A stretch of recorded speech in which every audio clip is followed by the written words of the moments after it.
Voltamos falando, e hoje a nossa aula é sobre estratégia argumentativa, né? São os elementos da argumentação. Estamos falando sobre tese, fato e opinião, até rimou, mas não é poesia, é tese, é argumentos, tá bom? Então, vem para a aula, a gente já falou sobre fato e opinião, vamos continuar a ver aqui o que é que temos na frente. Então, tese, fato e opinião. A gente já deu exemplo de fato, que é fato, os fatos são os acontecimentos.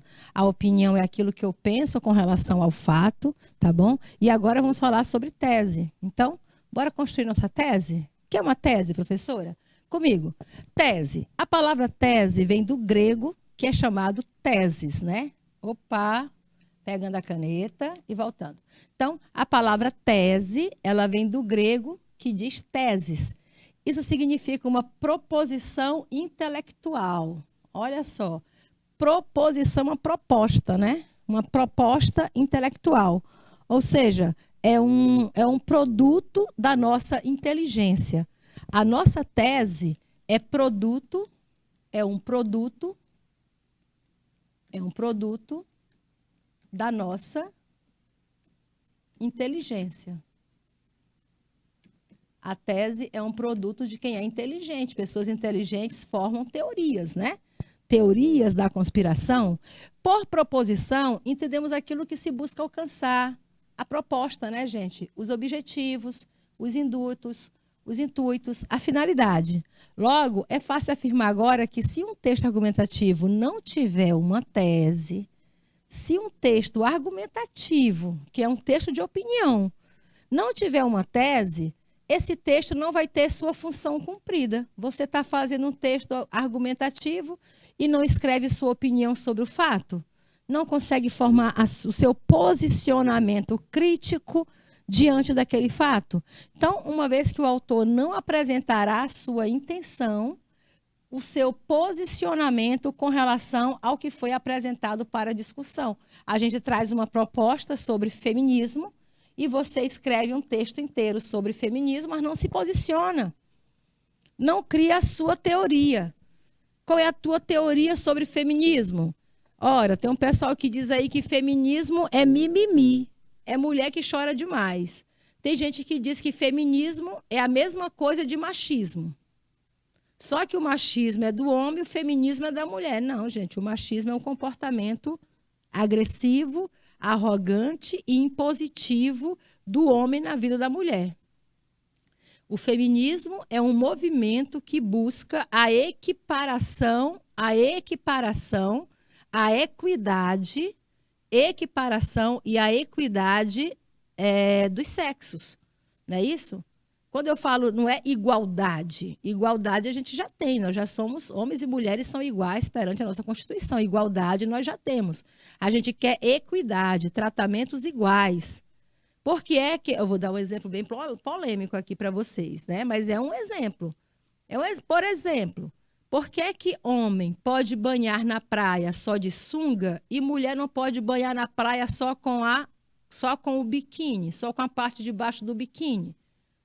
Ah, professora, porque é imoral. Mas por que é imoral?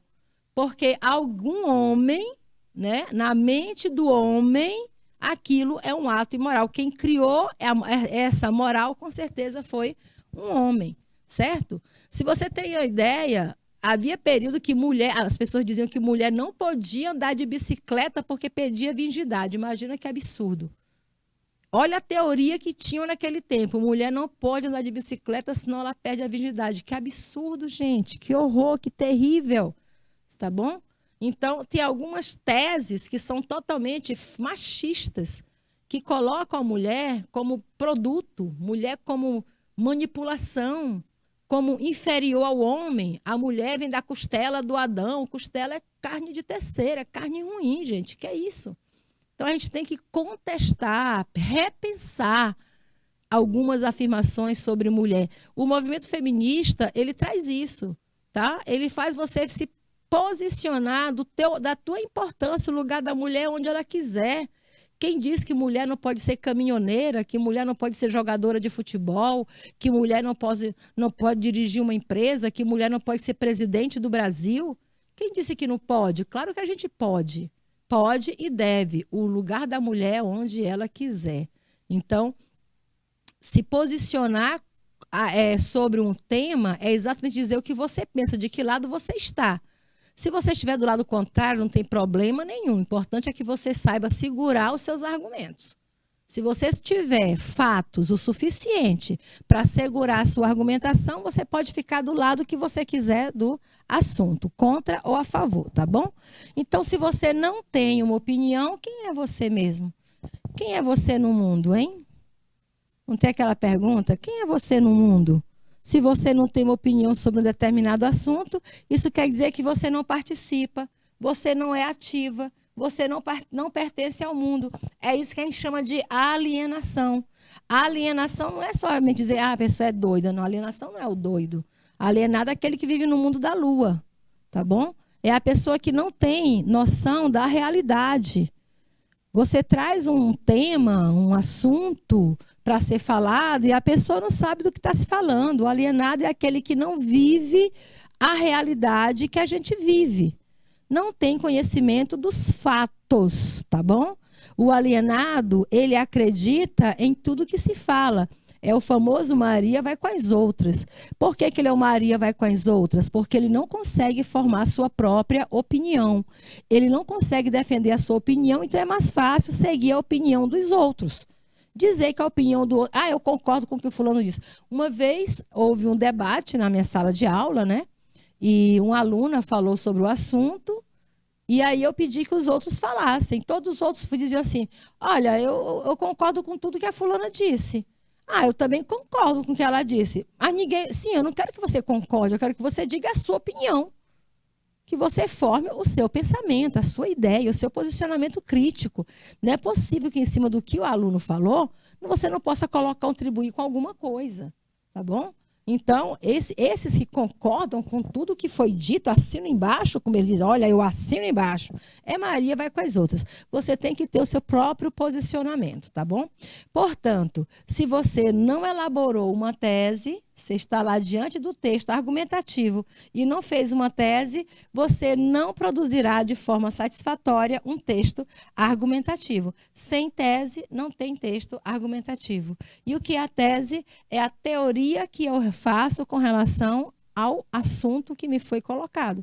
Eles me dão um tema e eu me posiciono diante desse tema formando uma teoria. Olha aqui a mocinha participando de uma passeata sobre feminismo. Tema da passeata, feminismo, né? Mas a mocinha traz um cartaz que provavelmente ela mesma possa ter produzido ou não. Mas se ela segura e pousa para foto e mostra, quer dizer que é o posicionamento dela, ela concorda com essa opinião. Feminismo para ela é a luta, a luta é contra o machismo. Não é contra os machos. Feminismo é isso, tá bom? O feminismo não é um movimento contra os homens, contra os machos, é contra machismo, que é o macho autoritário, o homem que chega em casa e acha que a mulher, igual acontece na novela Pantanal, você não tem lá o Tenório? O que é que o Tenório faz em casa? Nada, só sentado o dia todo. E a mulher lava, passa, cozinha e à noite ainda tem que agradá-lo, cuida dos filhos. E aqui na nossa vida real, saindo da novela, nós temos a mulher que trabalha fora. Antes de ir para o trabalho, ela já deixa a casa limpa, a louça lavada, o almoço feito dos filhos, pega o ônibus, vai para o trabalho, volta quase 10 horas da noite, limpa de novo a casa, lava a roupa. Aí o homem, né? O homem chega em casa e só quer mesmo encontrar. E aí, quando chega em casa, se não tiver o almoço feito, é aquela confusão, é aquela briga para cima da mulher. Isso é machismo. Assim como a mulher, o homem também pode cozinhar, limpar, lavar, passar, ajudar, compartilhar. Hoje os trabalhos domésticos, eles são compartilhados, tá bom? O homem que não é machista é o homem que entende que o papel é de equidade. As pessoas são iguais. O direito de um é o direito do outro. E tem que respeitar a mulher. Respeitar o não que ela diz, respeitar o sim, respeitar a opinião, respeitar o espaço dela, o espaço da mulher que ela tem dentro de casa, na vida dele, tá bom? respeitar o papel dela, a importância dela na sua vida e não sair por aí com outras mulheres, porque isso aí é desrespeitar a mulher que se tem em casa, tá certo? Se não quer, deixa. Se você quer, respeite, trate-a com respeito. Então, isso é feminismo, gente. Feminismo é apenas a gente olhar para nós enquanto mulher e saber qual é o nosso lugar, qual é o nosso papel, qual é a nossa importância. Entenderam? Logo, aqui é um posicionamento crítico. Ou seja, tudo que eu falei para vocês é uma teoria. É o que eu penso sobre feminismo. É o meu posicionamento com relação ao tema feminismo. E tudo que eu citei para vocês foram argumentos. Eu dei exemplos, eu fiz comparações. Não é isso? Primeiro, eu dei uma teoria, eu citei exemplos, eu fiz as comparações, citei novela, citei vida real. Não é isso? Então, eu usei repertório sociocultural para comprovar a tese, para sustentar a minha teoria de que feminismo é apenas o lugar de espaço que a mulher está conquistando. Que feminismo significa, não é igualdade, feminismo não é igualdade, é equidade. Todo mundo tem os mesmos direitos, tá bom? Todos nós temos os mesmos direitos e as mesmas oportunidades. A oportunidade para homem é a mesma para mulher. Sigamos. Então, falando de tese, nossa opinião, né? A tese é a nossa opinião. Na verdade, num texto dissertativo argumentativo, essa opinião, ela recebe o nome de tese, que é uma teoria, que é um posicionamento. A tese é o nosso posicionamento crítico. Tese é o nosso posicionamento crítico diante de uma questão de interesse coletivo. Nunca vai ser um probleminha qualquer. O feminismo, por exemplo, é um assunto debatido por toda a sociedade. E, em cima desse assunto de interesse coletivo, a gente mostra o nosso ponto de vista. A tese será sempre a frase principal, olha aí, a tese é a frase principal. Geralmente, ela vem aqui, ó, no primeiro parágrafo, tá bom? Quando você constrói um texto argumentativo, a tese tem que vir no primeiro parágrafo. Você já tem que dizer, você tem que citar o tema, e depois de citar o tema, você tem que dizer o que você pensa sobre ele. Tá bom? Não adianta você, eu acho que é assim, mas sem falar o que é, do que é que você está falando, sem ter um referente, né? Sem ter um referencial, não pode haver o referente. É a partir da tese que seu texto se constrói, do começo ao fim. O objetivo do texto dissertativo argumentativo é defender a sua opinião ou a sua tese por meio de argumentos. Que são os argumentos? São aquelas estratégias que você sustenta a tese. São exemplos, são comparações, citações, são dados que você apresenta, estatística que você apresenta. Por isso que só há uma tese, né? Você somente se posiciona. Bem que lá na prova do Enem eles pedem 2 teses, tá bom? Na redação do Enem eles querem que você pegue o tema e faça pelo menos 2 teses e desenvolva uma em cada parágrafo. Aí diz assim pra gente: um bom texto argumentativo deve apresentar de forma clara a tese do autor. Se você não apresentar de forma clara o que você pensa, qual é o seu posicionamento diante daquele assunto, então seu texto não tem fundamentação. Você pode, inclusive, até zerar a prova de redação, tá bom? Se você não apresentar uma teoria, a sua tese, seu posicionamento diante do tema, então você pode até zerar a prova de redação, já que isso aí faz parte da competência 2. E a competência 2, dentre as 5 competências de redação do Enem, é a única que zera a prova do aluno. Ainda falando de tese, fato e opinião, vamos ler aqui exemplos, tá? Trechos que tem exemplo. Vejam só. Aqui foi uma redação do Enem de 2013. Aí a pessoa que escreveu sobre um dado tema. Eu acho que vamos ver se a gente encontra qual é o tema dentro do texto. Bora lá. O Washington Luiz foi um presidente do Brasil. Juscelino Kubitschek também foi outro presidente do Brasil. E Fernando Collor também foi outro presidente do Brasil. Apesar da distância temporal, tem em comum a característica de investir modelo de transporte rodoviário. Pronto, acabei de achar o assunto ou o tema da prova, né? é sobre transporte rodoviário. Então, ele está usando o repertório sociocultural para dizer que esses presidentes tinham em comum o investimento em transporte rodoviário. Eles não investiram em trens, que é o ferroviário, eles não investiram em aviões, que é o aéreo, eles investiram mais em estradas e rodagem, abriram estrada para tudo quanto é lugar para facilitar o transporte rodoviário. Nessa perspectiva, observa-se a construção histórica da significação dos automóveis para os brasileiros. Sob essa ótica, essa perspectiva, sob essa ótica, a gente chama isso de operadores argumentativos. Agora vem a opinião da pessoa com relação ao investimento em transporte rodoviário. A pessoa pensa o seguinte: o fato, esses homens aqui investiram mais no modelo de transporte rodoviário, certo? Isso é um fato, isso aconteceu. Para ele poder formar uma teoria, ele tem que se sustentar num fato. Eu conheço um fato e aí eu crio minha teoria me posicionando a partir daquele assunto.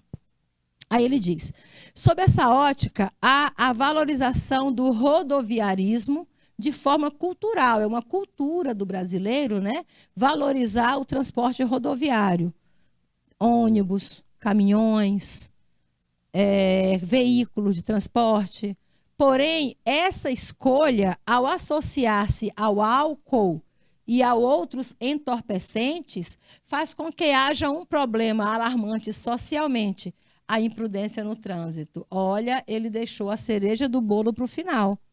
A gente achando que aqui o texto estava falando de transporte rodoviário, mas o assunto é o quê?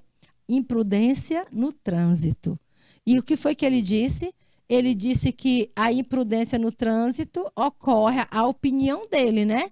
Na opinião dele, um dos fatores que contribuem para a violência no trânsito foi o pesado investimento que fizeram em transportes rodoviários e em automóveis durante a história do Brasil. Já aqui nessa outra redação, a pessoa diz assim: a sociedade contemporânea supervaloriza não apenas o consumo de bebida alcoólica, verdade, né, gente? Mas também o status do ato de beber, o status que o ato de beber traz. Então, a pessoa que bebe é a pessoa que tem vida social, tem amigos, tem relacionamentos, não é isso? Tem vida noturna. Então, tem toda uma cultura que envolve aí o consumo do álcool. Tem na propaganda, né? Tem propaganda das pessoas saindo, festejando, bebendo, consumindo bebida alcoólica. A relação travada entre diversão e álcool, aí ela juntou agora diversão e álcool. Dificulta a instalação de uma ordem social. É difícil o quê? É difícil controlar, né? É difícil você ter um controle maior da sociedade quando você junta diversão e álcool. E prejudica os não participantes desse ciclo, não só quem não participa, viu, gente? Mas até quem participa também sai prejudicado.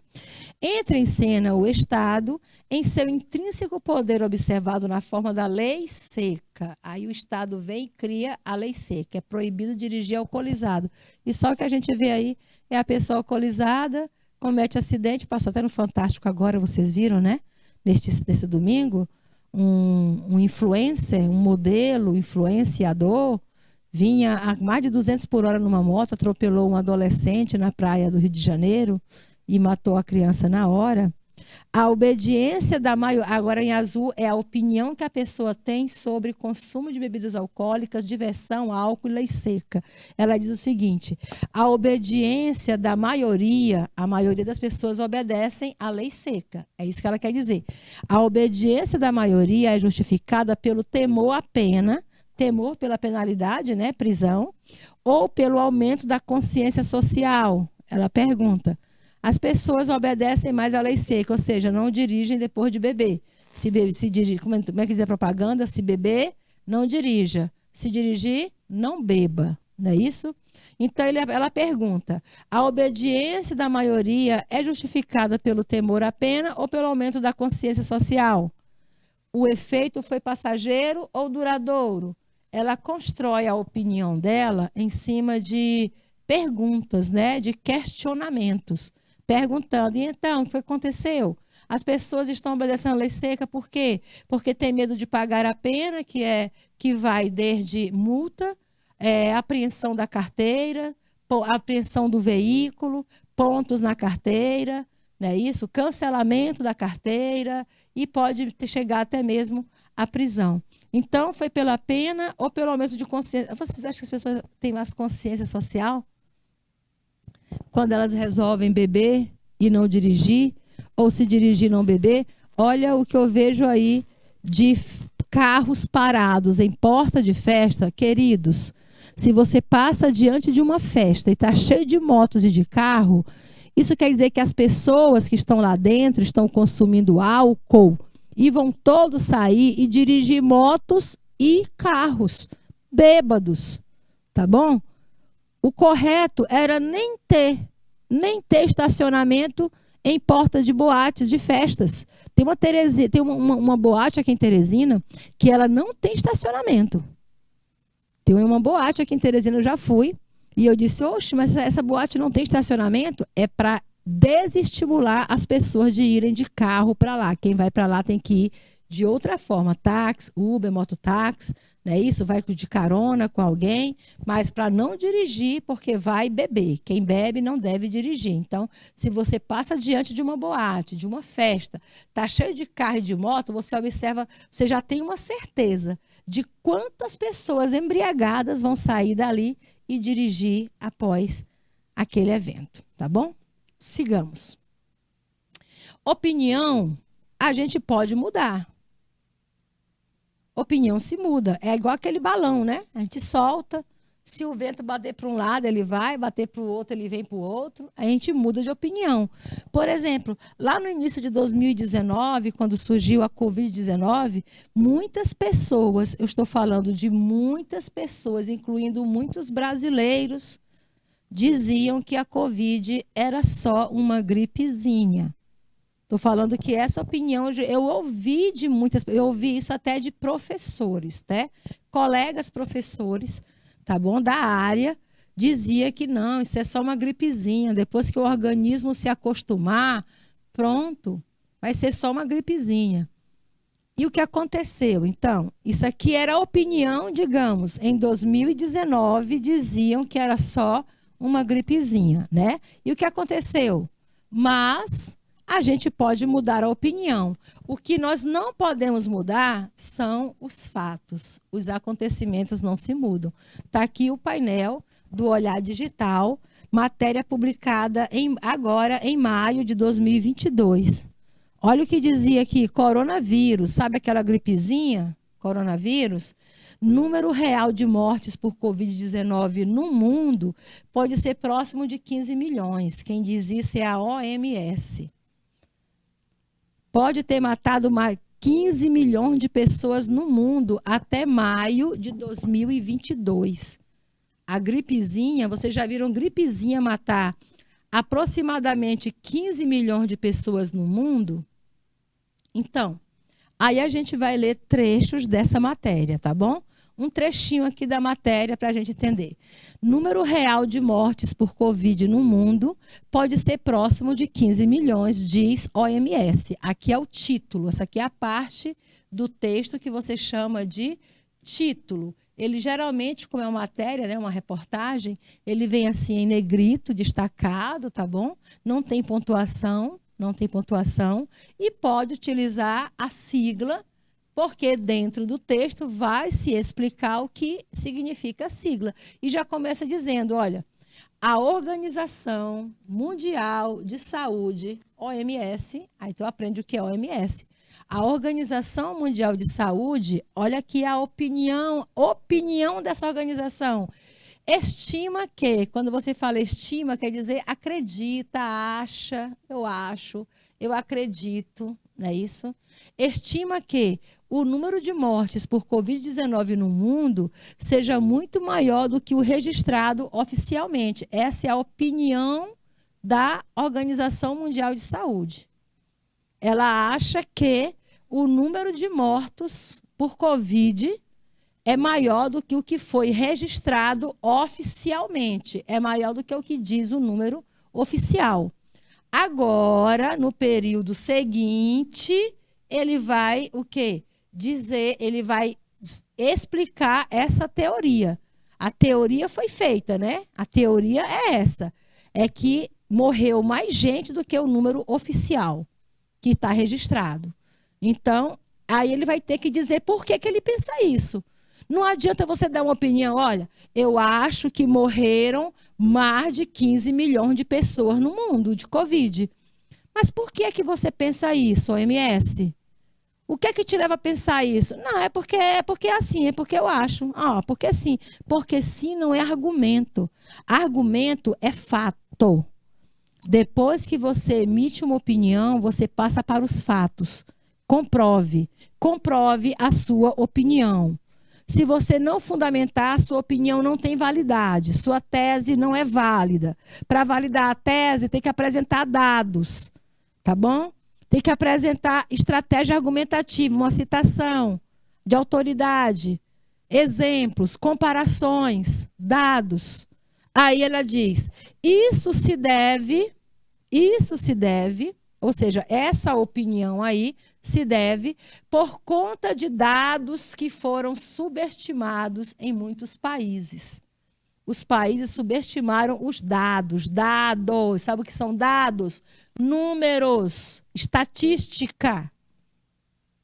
Segundo o órgão, gente, é a OMS, Organização Mundial da Saúde, tá bom? Aqui você chama de substituição de palavra por parônimos, né? Parônimo não, por heterônimos. Palavras que têm o mesmo significado, tá? Que não é o mesmo significado, mas está no mesmo campo semântico. Segundo o órgão, cerca de 15 milhões de pessoas já morreram pela doença, muito mais do que os 5,4 milhões confirmados oficialmente. Então, se você pesquisar nos dados oficiais, hoje diz que foram 5,4 milhões de mortos por Covid no mundo.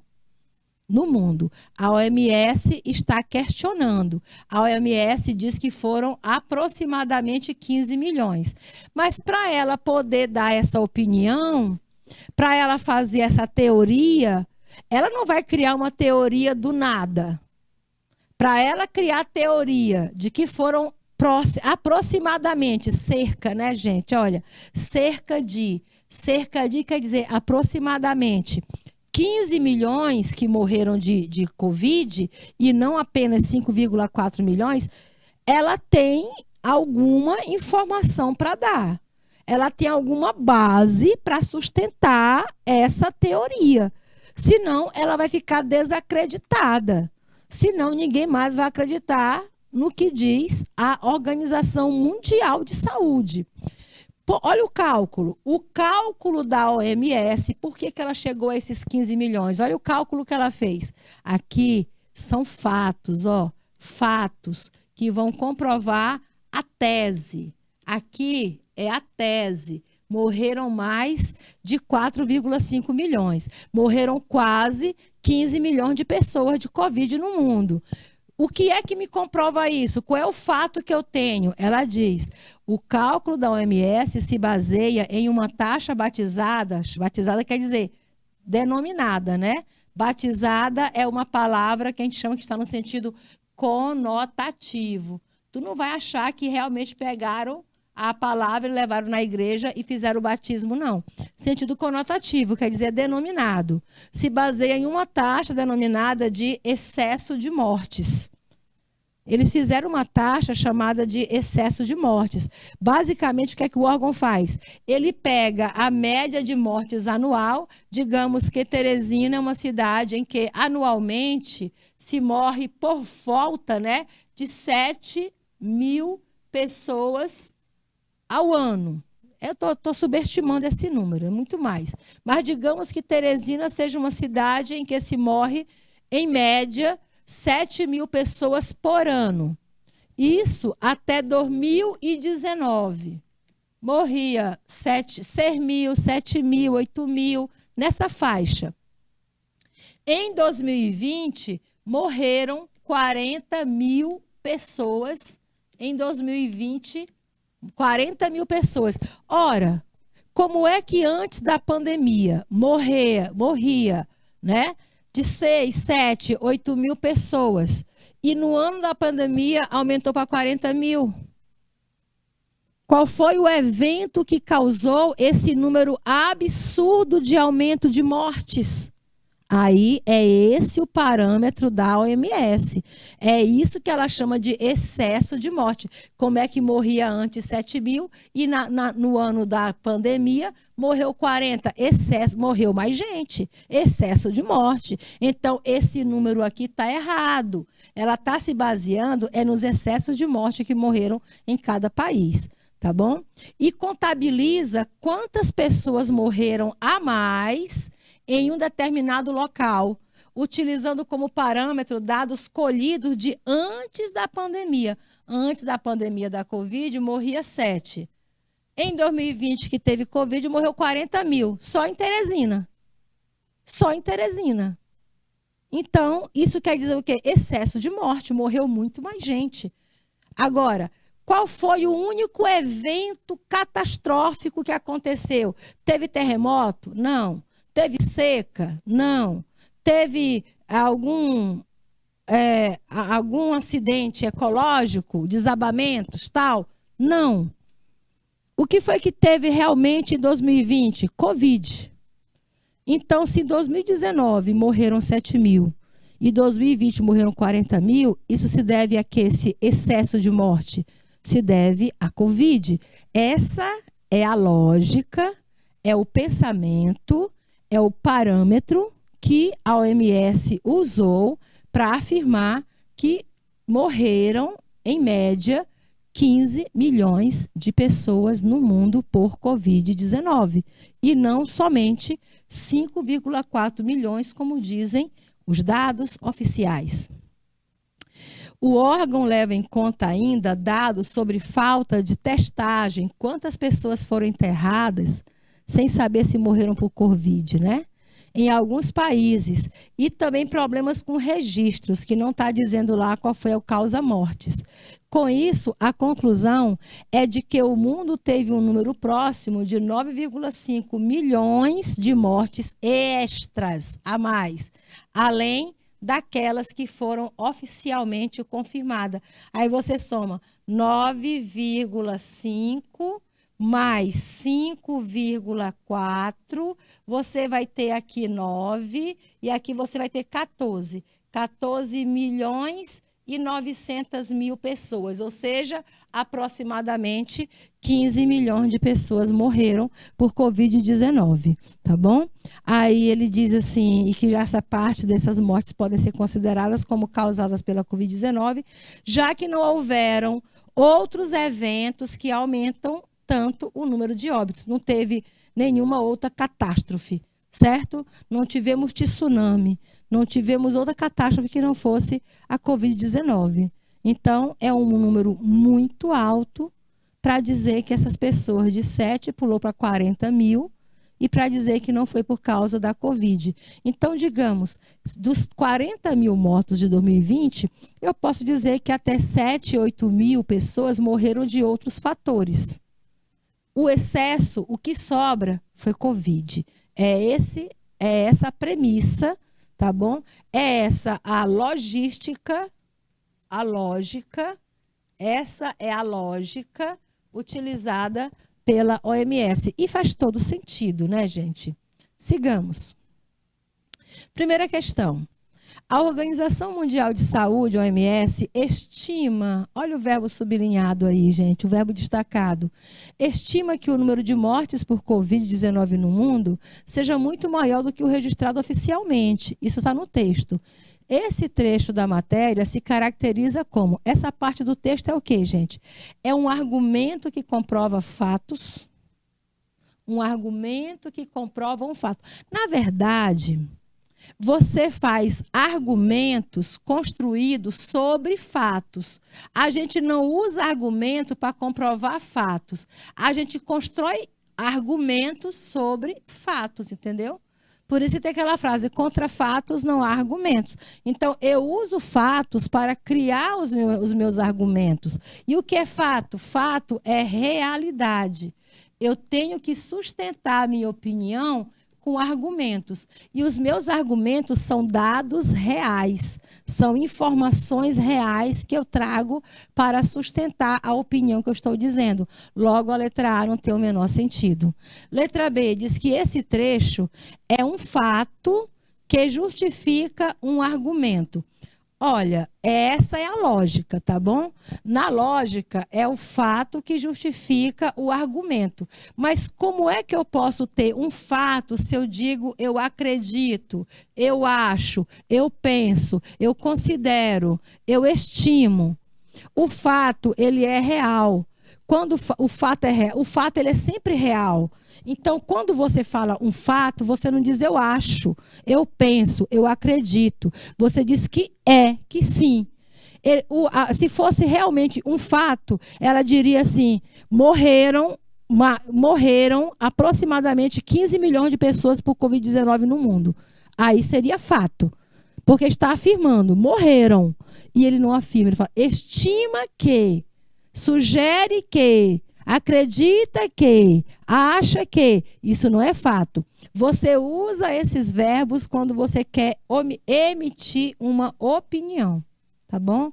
Então, não é a letra A e nem é a letra B. Isso aqui você cancela. Você tem duas propostas. Ou é a letra C ou é a letra D, porque quando você usa o estima, é uma opinião. Então, a letra C diz, é uma opinião, que também pode ser chamada de tese, que é a teoria, né?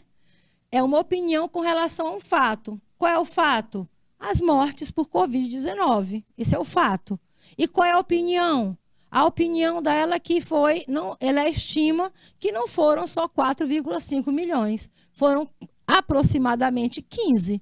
Então é isso. Então esse trecho aqui está representando no texto a tese com relação ao fato. Fato, os dados mostram 5,4 milhões de mortos no mundo. Opinião, eu acho, a OMS acha que foram 15 milhões e não 5,4. Entenderam?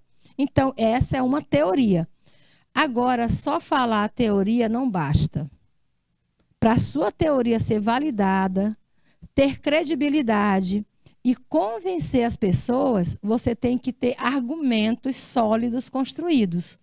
E argumentos sólidos construídos são com base na realidade. Use fatos. Então, vem um outro trecho. Isso se deve por conta, esse por conta poderia ser, isso se deve pelo fato de, olha, se eles tivessem escrito diretamente pelo fato, aí tu já sabe que é fato, que é realidade, não é isso? Isso se deve pelo fato de dados. Dados são números, matemática. Número, matemática é racional, não é emocional, tá bom? É comprovado. De dados subestimados de muitos países, segundo o órgão, aquele trecho que a gente leu, né? Que eles acreditam que não foram esse número, mas que esse aqui, e chama isso de excesso de morte, lembram? Então, esse trecho da matéria se caracteriza como dados que justificam os fatos. Mas como assim, professora? Fatos e dados são a mesma coisa. Dados são fatos. Dados é um tipo de fato, é um tipo de argumento que eu uso. É uma estratégia argumentativa que eu uso, são mostrar dados. E os dados são fatos, são reais, ok? Dados são informações, então são reais. Então, eu não posso usar dados que justificam fatos. Não existe isso. Argumentos que comprovam fato. De novo, olha, argumento que comprova fato. Gente, argumento não comprova fato. O argumento, ele se constrói sobre o fato. Ele usa o fato para poder argumentar. Entenderam? Logo, de novo, ficou letra C ou letra D. Fato que justifica uma opinião ou são fatos reais de uma opinião? Primeiro, fatos reais é redundante, a gente nem trabalha com isso. Então, resposta, letra C. Esse trecho aí representa no texto os fatos que justifica a opinião que foi formada, ou seja, a tese da OMS de que morreu ou que morreram mais de 15 milhões de pessoas e não somente 5,4 milhões. A expressão "isso se deve por conta de", aí você tem sublinhado, destacado, "isso se deve por conta de dados", não é isso? Então, essa expressão, "isso se deve por conta de dados subestimados em muitos países", tem função de quê? A função dessa expressão, "isso se deve por conta de", a função dela é apontar uma causa. Causa. Qual foi a causa? Ou é uma consequência? Mas para consequência eu não digo "isso se deve". Consequência eu digo por quê, né? Por quê?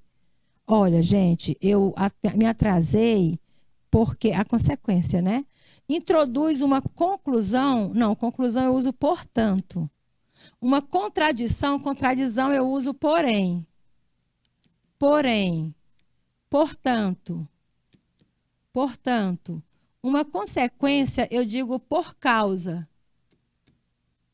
Por causa. Não é isso? Apontar. Ah, não. Desculpa. Consequência não é por causa. Devido a. Isso. A consequência foi devido a. Devido.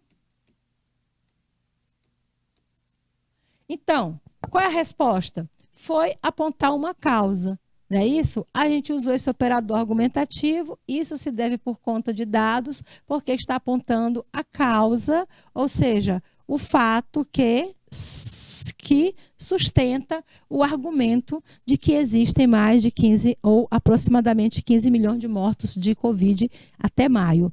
O segundo parágrafo do texto, o cálculo da OMS se baseia na taxa batizada de excesso de morte. A gente leu tudo isso aqui, certo?